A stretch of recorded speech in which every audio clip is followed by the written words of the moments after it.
ప్రభువు తాను ఎల్లప్పుడూ ప్రతి విధము చేతను మీకు సమాధానము అనుగ్రహించునుగాక.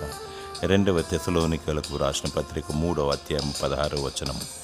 దేవుడు సమాధానాధిపతి. సమాధానము ఆయన ద్వారానే కలుగుతుంది.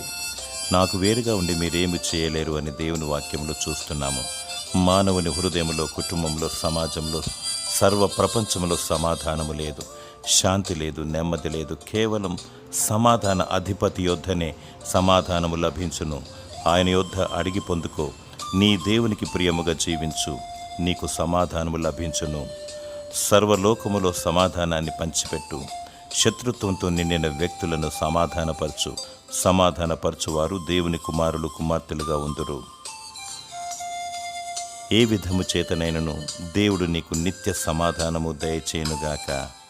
ఆమేన్.